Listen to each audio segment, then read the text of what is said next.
Hello everyone.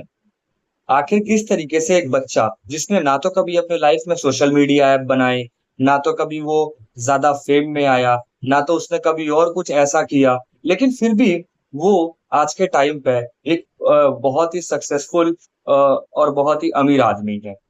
हम बात कर रहे हैं वॉरेन बफेट की। वॉरेन बफेट नेब्रास्का के रहने वाले थे। नेब्रास्का के अंदर वो बहुत से छोटे-मोटे काम किया करते थे, जैसे कि गोल्फ बॉल बेचना, पिंग बॉल मशीन एक होती है, उसका काम करते थे बार्बर शॉप के किनारे जा कर के। इसके अलावा न्यूज़पेपर्स बेचते थे, इस तरीके के काम करते थे। उनकी इन्वेस्टमेंट के अंदर रुचि बचपन से ही थी, काफ़ी ज़्यादा वो इन्वेस्टमेंट ओरिएंटेड थे, सोचते थे, वो चीज़ों को सोचते थे। बचपन का मतलब है 11 साल की उम्र। वो 11 साल की उम्र के अंदर इतने ज़्यादा इंटरेस्टेड थे इन सब चीज़ों को लेकर के।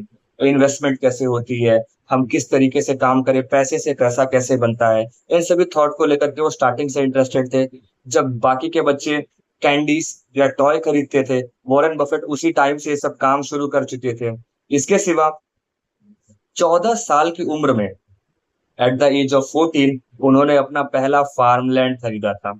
ये एक बहुत बड़ी चीज़ है। वॉरेन बफेट स्टार्टिंग से ही फ़ोकस करते हैं as much you learn, as much you earn. आप जितना लर्न करोगे, उतना ही ज़्यादा आप अर्न करोगे। आपका पैसा आपकी लर्निंग से ही बढ़ेगा। वॉरेन बफेट ने जब भी इन्वेस्टमेंट की, उन्होंने कोका कोला और एप्पल जैसी कंपनीज़ के ऊपर लगाया। उन्होंने हमेशा कोशिश किया एक बड़ी कंपनी पे लगाएँ और लंबे समय तक लगाएँ, ना कि छोटी-मोटी चीज़ों के ऊपर इन्वेस्ट करके छोटे-मोटे प्रॉफ़िट बनाए जाएँ।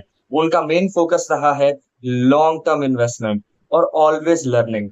वो आज के टाइम पर भी दिन के कई 100 पन्ने पढ़ते हैं, जस्ट फॉर अंडरस्टैंडिंग, ठीक है? अब ये जो वेल्थ है, ये इमीडिएटली नहीं आती है। वॉरेन बफेट भी ओवरनाइट अमीर नहीं हुए हैं।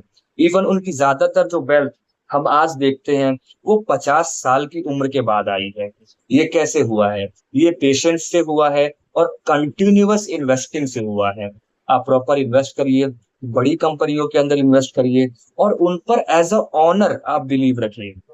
आप उनके लिए इन्वेस्टर बन के काम मत करिए या इन्वेस्टर बन के उनमें इन्वेस्ट मत करिए।